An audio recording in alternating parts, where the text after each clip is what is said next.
Hoy voy a hacer algo que últimamente hago mucho, desde hace 10, 15 años, cuando no me dan un tema concreto que quieren que predique sobre ese tema. Uso una herramienta que se llama leccionario común revisado, que es algo que han diseñado entre varias denominaciones evangélicas, especialmente en Estados Unidos, aunque se está difundiendo por todo el mundo, que es una serie de lecturas que se leen en todas partes un domingo. Hay un salmo, una lectura del Antiguo Testamento, una lectura del Evangelio y una lectura de la Epístola. Esto también coincide casi siempre con las lecturas que se hacen en las parroquias católicas, desde hace mucho ya, cuando el Vaticano II, cuando fue en los años 60 el Vaticano II, en las iglesias católicas se lee la Biblia más que en las evangélicas. No sé si sabéis eso. Se lee mucho la Biblia en las parroquias, por lo menos allá, no sé si aquí en Argentina.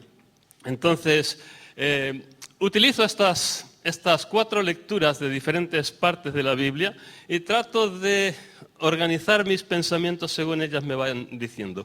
Y esto tiene para mí la virtud de que me lleva a predicar sobre textos que normalmente, tal vez, no me habría fijado en ellos.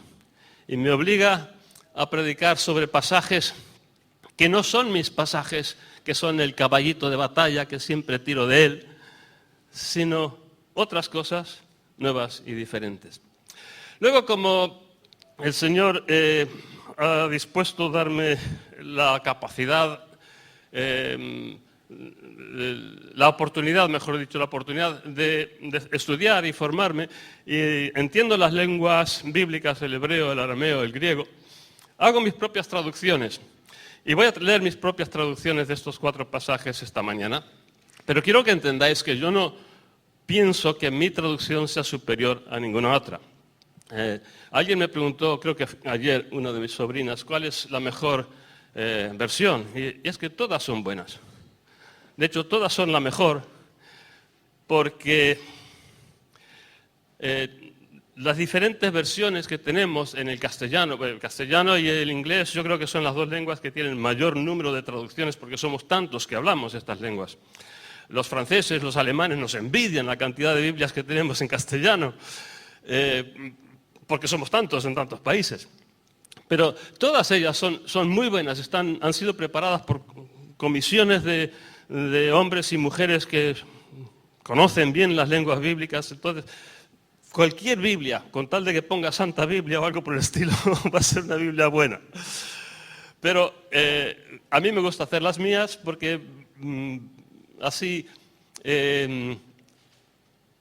llego al texto con la frescura de tratar de entender lo que dice. Bueno, hasta ahí con el prólogo. Tenía un título, no sé si puede aparecer ya en pantalla, el título para mi tema de esta mañana: una decisión firme, una vida de libertad. Me ha sorprendido dónde me llevan mis reflexiones esta mañana con estas lecturas. Y vamos a empezar con Primera de Reyes, capítulo 19, versículos 15 y 16, y después del 19 al 21.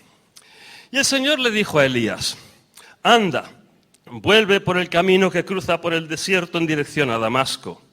Cuando llegues, ungirás a Hazael como rey de Siria. Pero ungirás a Jehú, hijo de Nimsi, por rey de Israel, y a Eliseo, hijo de Safat, de Abel-Meholá, ungirás para que te sustituya como profeta. Se fue de allí, ya estamos en el versículo 19, se fue de allí y se encontró con Eliseo, hijo de Safat, que iba el último en una fila de 12 yuntas de bueyes que araban. Se le acercó Elías y arrojó sobre él su capa. Abandonó entonces Eliseo sus bueyes y corrió tras Elías y dijo: déjame despedirme por favor de mis padres y entonces te seguiré. De acuerdo, pero vuelve después conmigo. ¿Acaso te he hecho algo yo? Eliseo volvió y degolló su yunta de bueyes y quemó el arado y todos los aperos de los bueyes para hervir la carne. Esto aquí nos extraña, nosotros asaríamos la carne, pero en fin. Convidó a comer a todo el pueblo. Después se marchó de ahí para seguir a Elías y servirle. Bien, este pasaje me trae diferentes cosas interesantes, como la idea de que Dios pone y quita los reyes de todas las naciones. En este caso, por medio del profeta Elías. Pero la idea de fondo es que los reyes y los gobernantes, los presidentes de las naciones, Dios los pone y los quita. Ahora, por una parte, esto puede parecer bastante paradójico, por cuanto tantos de los gobernantes de las naciones son, la verdad, que unos sinvergüenzas, terribles, corruptos, se desentienden de las necesidades del pueblo, necesidades de vivir con paz y con prosperidad. ¿Cómo es posible? Es paradójico, ¿verdad? El propio rey Hazael de Siria, que iba a ungir para que asumiera la corona el profeta Elías, el rey Hazael de Siria asolaría Israel con guerra, y por su culpa morirían muchos miles de israelitas, ungido por Elías. Entonces, a mí me resulta paradójico, difícil de entender muy bien cómo es esto de que Dios los pone y los derriba, y sin embargo tantos de ellos son tan malos gobernantes, tan corruptos. Bueno, aquí en Argentina no habrá corrupción, pero en España sí que la hay. Os reís, entonces será que aquí también pasa lo mismo. Como decimos en España, en todas partes cuecen habas.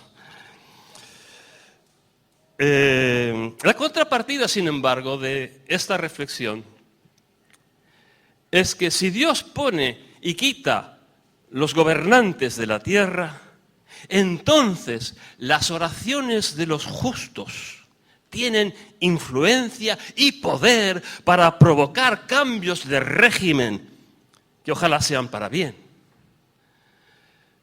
Si Dios es el que levanta y derriba, entonces las oraciones de los justos tienen una influencia insospechada para provocar un cambio de régimen.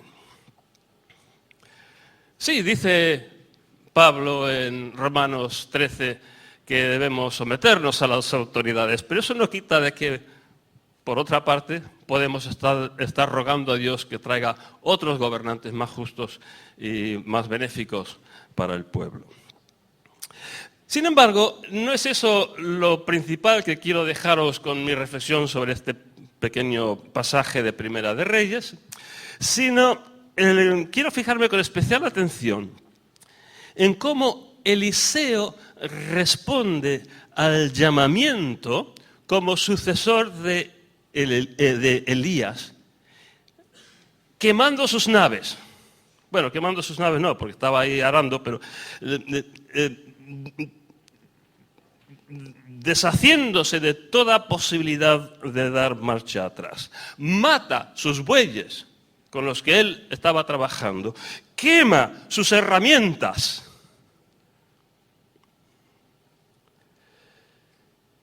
Se queda así sin medios para ganarse la vida. Si llegara a descubrir que esto de seguir al profeta Elías no es lo que él había pensado que iba a ser, si no le satisface tanto como él pensaba en este impulso inicial de ir detrás de Elías, no hay vuelta atrás. La decisión es firme. Entiendo que la decisión de seguir a Cristo debería ser igual de firme, igual de comprometida que la decisión de Elías de seguir a Eliseo. Hermanos y hermanas, no debemos dejar ninguna puerta abierta para dar marcha atrás, para arrepentirnos de nuestro arrepentimiento. Cuando nos comprometemos con Cristo, ha de ser un compromiso de por vida. Ahora, yo no sé por qué os estoy diciendo estas cosas, estas reflexiones del texto me llevan ahí. Cada uno sabrá por qué está escuchando esto, y si esto no era para ti, pues tal vez lo siguiente lo sea. Hermanos y hermanas, decisiones firmes. No debe haber ninguna posibilidad de dar marcha atrás. Este compromiso es para toda la vida. El otro día decía que esto es una maratón, no es una carrera de 200 metros. Es una maratón, es para toda la vida. Vamos al Salmo 16. El Salmo 16 empieza con un titulillo que pone con dedicatoria para David. Guárdame, Dios, que me refugio en ti. Le digo a mi Señor, tú eres mi amo, te mereces otro mejor que yo. Las personas enteramente dedicadas que hay en la tierra, mis superiores, con esos sí que estoy contento. Quien corre tras otro Dios multiplica sus penas. No participaré en sus juramentos de sangre. Mis labios no pronunciarán sus nombres. Mi herencia y mi suerte es mi Señor. Tú controlas mi destino. En el sorteo me tocaron bellezas. Sí, estoy encantado con lo que tengo. Bendigo a mi Señor que me orienta cuando de noche me reprende la conciencia. He decidido tener a mi Señor siempre a mi lado. Juro por mi mano derecha que no cambiaré de parecer. Por esto me siento feliz y satisfecho y me acuesto a dormir tranquilo. Porque no abandonarás mi vida al cementerio, no permitirás que este tu devoto acabe en una tumba. Me haces saber cómo seguir vivo. Junto a ti la felicidad es absoluta. A tu lado todo es hermoso. Qué bonito. Gloria a Dios. Eliseo lo deja todo para seguir a Elías. Pero este salmo concluye alabando las virtudes de vivir en proximidad al Señor. Si Eliseo había matado sus animales y quemado sus herramientas para nunca, jamás volver atrás de estar junto a Elías, ahora el salmista en el versículo 8 indica igual determinación permanente de mantenerse junto al Señor. Me llama la atención hasta qué punto en los últimos versículos del Salmo el salmista parece haberse decidido a mantenerse próximo a Dios por la esperanza de burlar la muerte.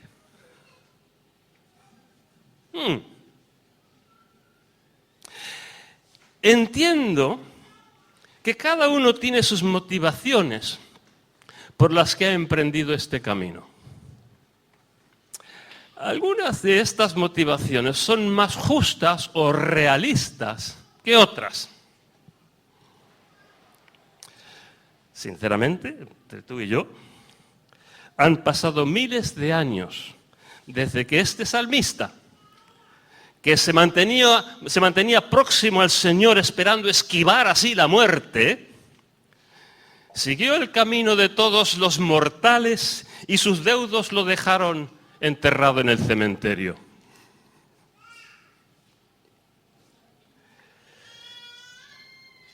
Si lo que motivó su decisión de seguir al Señor fue la esperanza de no morir, se equivocó.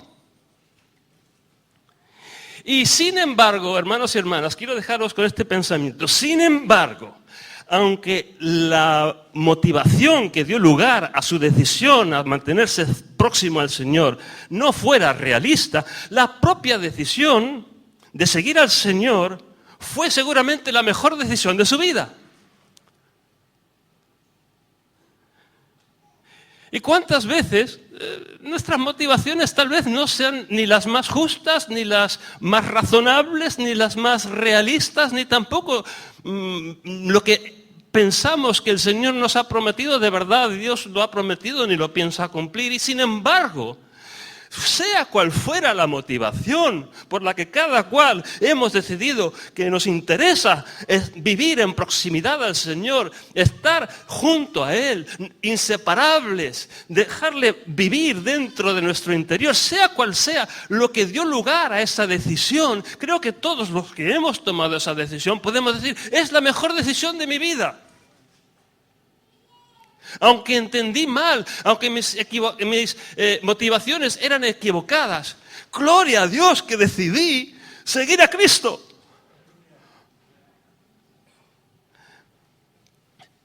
Qué bonito, Dios no nos reprocha nuestras motivaciones equivocadas, poco razonables. Lo importante es que cuando estamos junto a Él descubrimos todo un universo de maravillas y de cosas que nos pueden hacer olvidar nuestras pretensiones poco razonables, como esta del salmista de nunca morirse. Que en paz descanse. Y ya resucitará. Ya resucitará. Vamos a Gálatas 5, versículo 1, y después vamos a saltar a los versículos 13 a 25.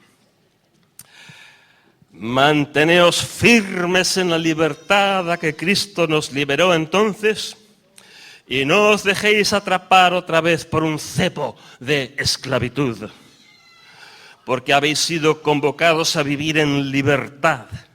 Lo único, que no os aprovechéis de la libertad para vivir desordenadamente. Al contrario, que sea para ayudaros unos a otros. Por cuanto la ley entera se cumple con este punto único, que cada cual ame al prójimo como a sí mismo. Pero si os mordéis y trituráis unos a otros, tened cuidado, no sea que acabéis destruyéndoos mutuamente. Así que digo, proceded conforme al aliento y no satisfaciendo lo que os pide el cuerpo. Porque lo que te pide el cuerpo es lo contrario al aliento, y el aliento es lo contrario a lo que te pide el cuerpo. Son dos impulsos en oposición, lo cual da como resultado hacer lo que uno no quisiera.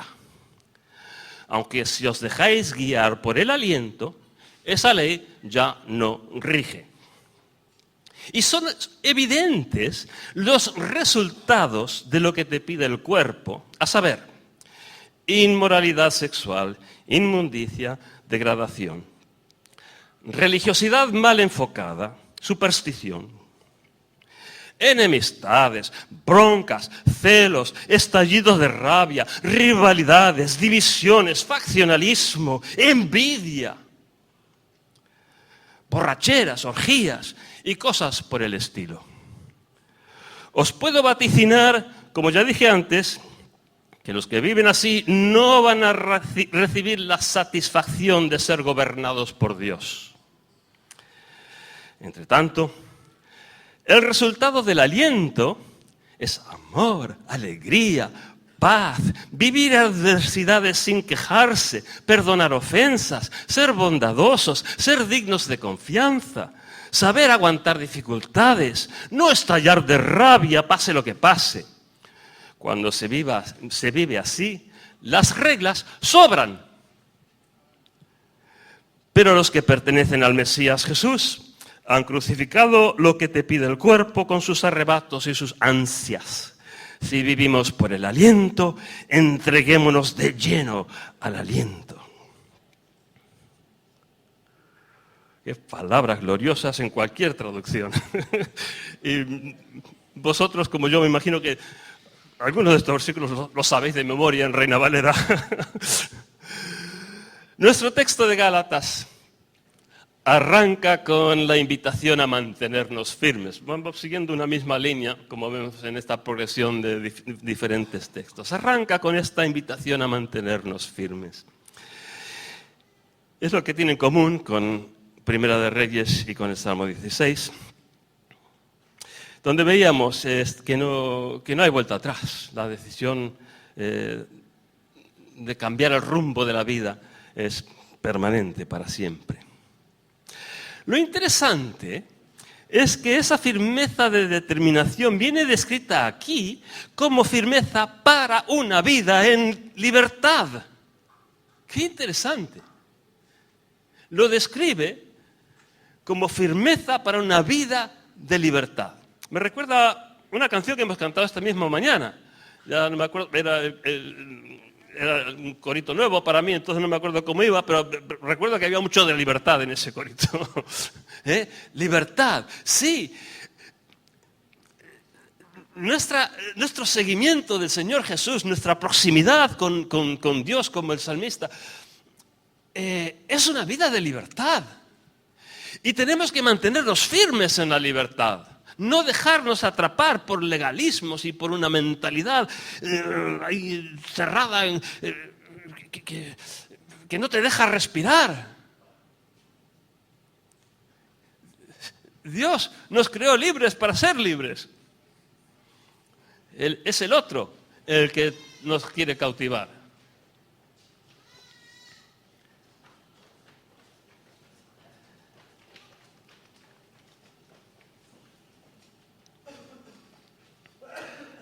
Como tantas otras cosas en la vida, el camino del Señor puede cambiar drásticamente de cariz según la actitud con que se mire. El apóstol desarrolla en estos versículos a continuación cómo entiende él que ha de vivir quien vive en esta libertad de Dios. Y esos detalles pueden parecer restrictivos o prohibitivos. Pero Pablo no lo entiende así. En su mentalidad no son prohibiciones, no son restricciones. Él no considera que sean prohibiciones pesadas. No duda de tachar ese estilo de vida, una vida guiada por el principio medular de amar al prójimo como a sí mismo. No duda de tachar ese estilo de vida como libertad. Explica con claridad por qué. Si nos mordemos y trituramos unos a otros, lo más normal es acabar destruyéndonos por completo unos a otros. La vida de rivalidad y aspereza relacional no es una vida de libertad. Es todo lo contrario. Es una vida triste, dura, difícil y enfermiza, que nos va socavando la libertad y las mismísimas esperanzas de vida. Vivir como te pide el cuerpo, según los caprichos de la carne, no es libertad, es vivir atrapados. Es curioso que esta larga lista de defectos personales que el apóstol describe como vivir como te pide el cuerpo, los cristianos en esta lista a veces hemos puesto el énfasis donde no parece ponerlo el propio apóstol. El apóstol no parece obsesionado con cuestiones de control de la sexualidad, aunque es cierto que el descontrol sexual es un defecto que puede amargarnos la vida y especialmente amargarnos las relaciones de amistad, de confianza mutua, que son tan necesarias para ser felices. Sí, aquí dice claramente que es necesario evadir la inmoralidad sexual, la inmundicia y la degradación, así como las orgías. Pero en este catálogo de males hay muchas más palabras que describen la enemistad y el desencuentro entre las personas. Es tanto el énfasis que hace aquí en el odio, el rencor, la envidia, la enemistad y un largo etcétera de palabras y conceptos parecidos y relacionados entre sí, que es imposible evitar la conclusión de que para el apóstol la evidencia más importante de no estar viviendo como te pide el cuerpo es la amistad y llevarse bien con todo el mundo, por lo menos en cuanto dependa de uno mismo. Y esto me lleva a considerar que el problema fundamental que hay en la cuestión de inmoralidad sexual es precisamente lo perjudicial que resulta para las relaciones de confianza, lo rápidamente que puede envenenar, por ejemplo, la relación familiar, de matrimonio y de todo el entramado social donde vivimos. Entre un hombre y una mujer, la pureza de la amistad se puede ver tan contaminada que ya nos resulta imposible relacionarnos con pureza como amigos y confidentes, con sencillez de corazón. ¡Qué pena! Y todo esto para decir que yo veo en este catálogo de conductas que es vivir como te pide el cuerpo, lo medular, si lo esencial de cómo describe Pablo la vida conforme al aliento es amar al prójimo como a uno mismo, lo que está más claro en este catálogo de vivir como te pide el cuerpo son los temas estos de enemistad y del envenenamiento de nuestras relaciones mutuas. Y por último, a continuación, frente a este entramado perjudicial de enemistades, desencuentros, deslealtades, envidias y odios personales, Pablo nos propone vivir con el fruto del aliento divino. No necesita muchas palabras para describir esta otra realidad contraria. Entre tanto, dice, el resultado del aliento es amor, alegría, paz, vivir adversidades sin quejarse, perdonar ofensas, ser bondadosos, dignos de confianza, saber aguantar dificultades, no estallar de rabia, pase lo que pase. Y a esto añade una reflexión riquísima, en profundidad y aliento. Y no voy a entretenerme con explicarlo, sencillamente os leo otra vez esta reflexión final que hace Pablo. Cuando se vive así, las reglas sobran. Qué bonito. Porque al final de lo que se trata es de libertad. Y si vivimos así, las reglas sobran. Vamos a nuestro último pasaje, que es Lucas 9, del 51 al 62. Es un episodio en el Evangelio. Sucedió que cuando estaban por cumplirse los días para que fuera recibido allá arriba, el propio Jesús decidió dirigirse a Jerusalén y mandó a algunos que fueran por delante suyo a un pueblo de los samaritanos para que le procurasen alojamiento. Pero no hubo nadie dispuesto a alojarlo porque estaba claro que se dirigía a Jerusalén.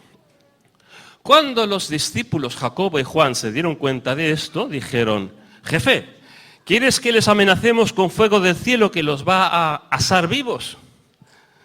Pero él giró hacia ellos y los reprendió, y siguieron hasta el pueblo siguiente.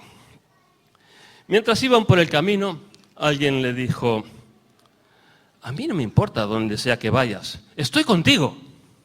Y Jesús le respondió: «Las raposas tienen sus madrigueras y las aves del cielo sus nidos, pero este pobre hombre no tiene ni una miserable almohada». A otro le dijo: «Vente conmigo». «Sí, jefe», le contestó, «pero si no te importa, antes tengo que enterrar a mi padre». «Deja que los muertos entierren a sus muertos», le dijo, «pero tú, en cambio, sal a anunciar el reinado de Dios». Pero hubo otro que dijo: «Ahora vengo contigo, jefe, pero antes, si no te importa, tengo que despedirme de mi familia». «Nadie que esté mirando para atrás mientras guía un arado va a servir para nada en el reinado de Dios», contestó Jesús. Habíamos visto hasta aquí diferentes episodios y ejemplos de firmeza. La firmeza ejemplar de la decisión de Eliseo de seguir a Elías, que no se deja abierta para sí ninguna posibilidad de regresar a su vida anterior. La firmeza del salmista, que aunque tal vez por motivaciones equivocadas, sin embargo ha decidido no separarse jamás del Señor, lo cual él entiende correctamente que será para él un motivo de grandes satisfacciones. La firmeza de rechazar vivir atados por recelos, envidias, odios y enemistades para vivir vidas de libertad, caracterizadas por la alegría, la bondad, saber aguantar y perdonar y dejar de murmurar y enojarnos. Llegamos así a esta pequeña escena de la vida de Jesús, que va caminando hacia Jerusalén rodeado de personas que pueden, tal vez algunos de ellos, ser dignos de considerarse discípulos suyos. El primer ejemplo es muy llamativo.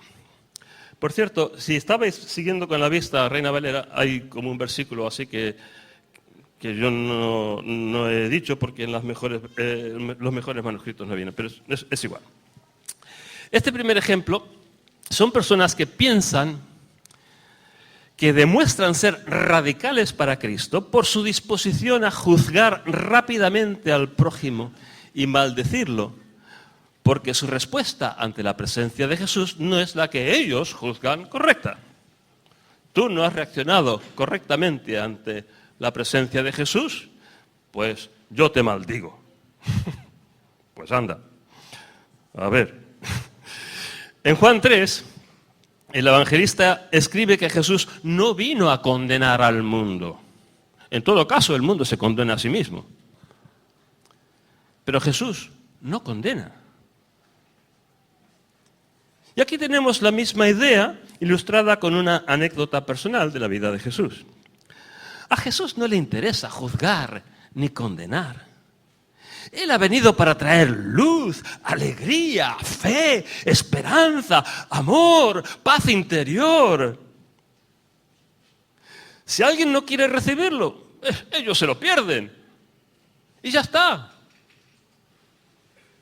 No hace falta juzgar ni condenar.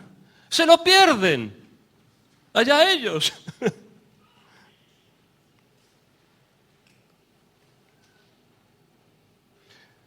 Si en este pueblo no lo reciben, Jesús sigue caminando hasta el siguiente.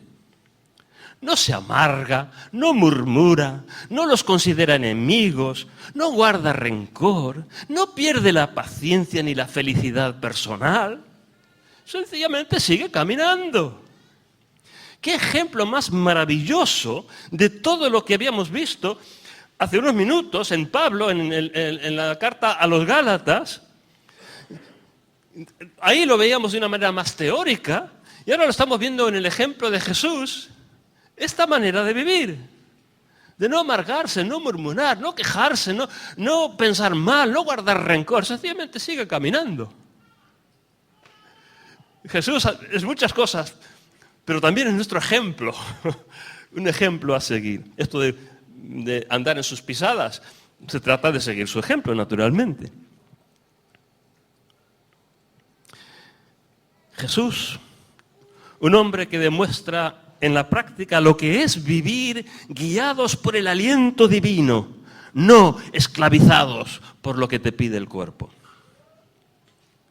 Si el salmista se aferra insistentemente al Señor por motivaciones equivocadas, esperando eludir así la muerte, a continuación, en este pequeño relato del Evangelio, tenemos a alguien que parecería ser que pretendía seguir a Jesús con la esperanza de prosperidad y riquezas. No importa. Es verdad que está engañado. Hay buenos discípulos de Jesús que prosperan, pero también los hay buenos discípulos de Jesús que sufren necesidad y destierro, la quiebra de sus negocios, la ruina, el hambre y hasta la muerte hundidos en miseria. Ojalá no fuera así, pero es la realidad. Hay quien prospera y hay quien no. Y eso es lo que parece querer dar a entender Jesús cuando le recuerda a este amigo que él mismo, Jesús, es un pobre hombre que por no tiene ni una miserable almohada donde recostar su cabeza. Pero la verdad es que lo mismo que habíamos dicho antes del salmista, es que no importa. Aunque la motivación sea equivocada, aunque se frustren las esperanzas materiales de este buen hombre que sigue a Jesús pensando que por seguirle va a mejorar su economía personal, en el fondo su decisión de seguir a Jesús es buena. Especialmente si persevera y no se vuelve atrás. ya verá que hay todo tipo de bendiciones que siguen a los que siguen a Jesús. Ya descubrirá lo maravilloso que es por otras razones. Aunque no sean exactamente las mismas bendiciones con que él venía soñando. Aunque su vida, como la de todo ser humano, tenga su cuota ineludible de tragedia, dolor y sufrimiento. Sin embargo, ya descubrirá él que seguir a Jesús fue la mejor decisión de su vida. Y por último tenemos en este pasaje del Evangelio 2 ejemplos de personas que no queman sus naves, que no toman una decisión firme e inquebrantable. Son personas inestables, volubles, que un día piensan una cosa y mañana pensarán otra diferente. En principio, enterrar al Padre no tiene nada de objetable.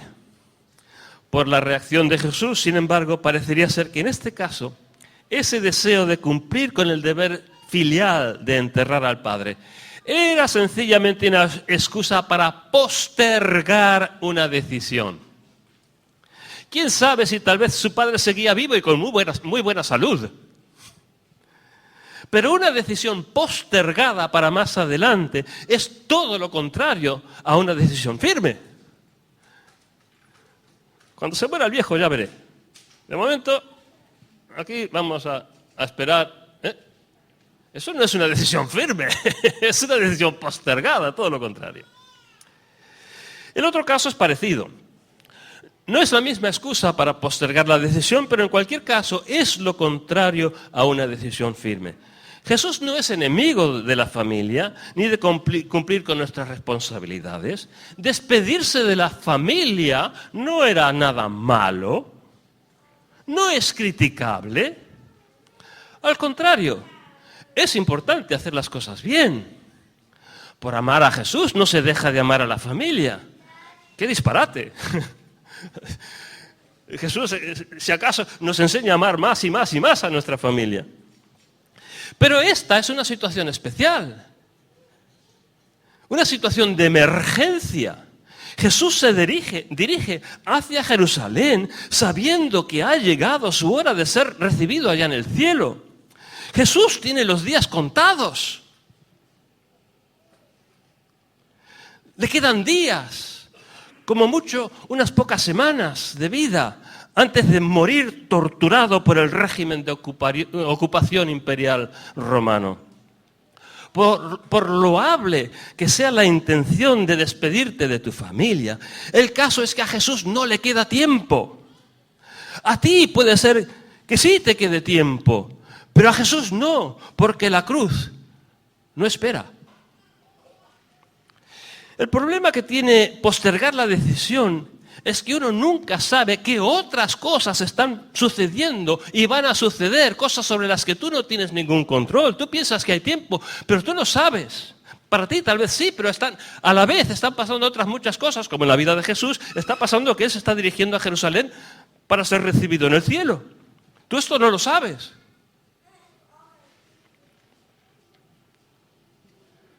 Y una decisión postergada puede acabar siendo una decisión imposible. O una decisión que otros ya han arrancado de tus manos. Mientras tú dudas, mientras tú no te decides, otros sí deciden y sí actúan e intervienen. En este caso, para crucificar a Jesús. Y para cuando te consideras preparado para tomar la decisión, llegas tarde.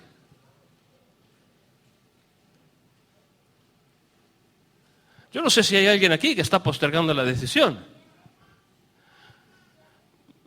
No la postergues. En tu vida tal vez hace tiempo, pero en las cosas que están pasando a tu alrededor, tal vez sucedan cosas que te roben para siempre la oportunidad de tomar esta decisión. Bueno, yo he terminado con mis reflexiones y quiero, los que se sientan cómodos y quieran hacerlo, que se pongan de pie, pongan sus manos así, en recepción como para recibir algo, como que te van a dar un paquete muy grande. El que no se sienta cómodo, que se quede como quiera.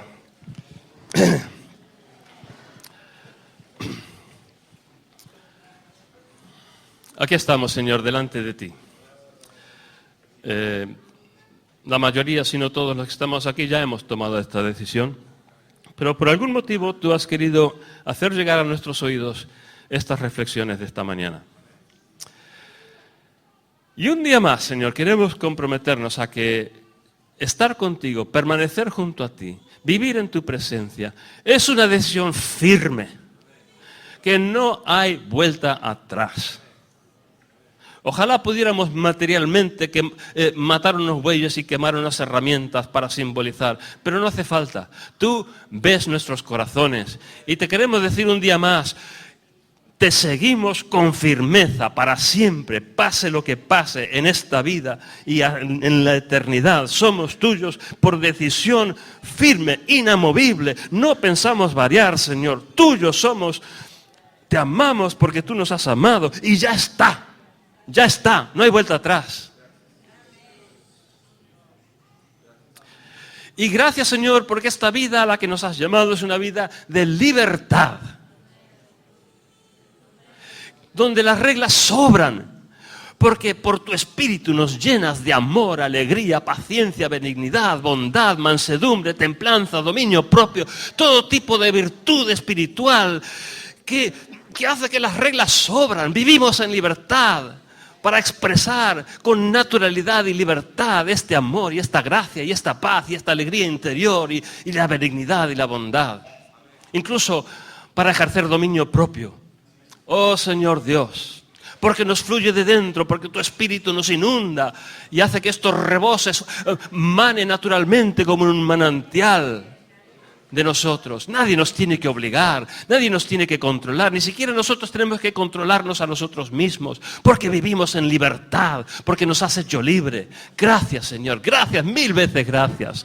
Oh Dios, te alabamos y te honramos y te exaltamos, magnificamos tu nombre. No hay otro como tú eres inmenso, alabado, gloria sea a ti, Señor Dios, por los siglos de los siglos. Amén y amén y amén.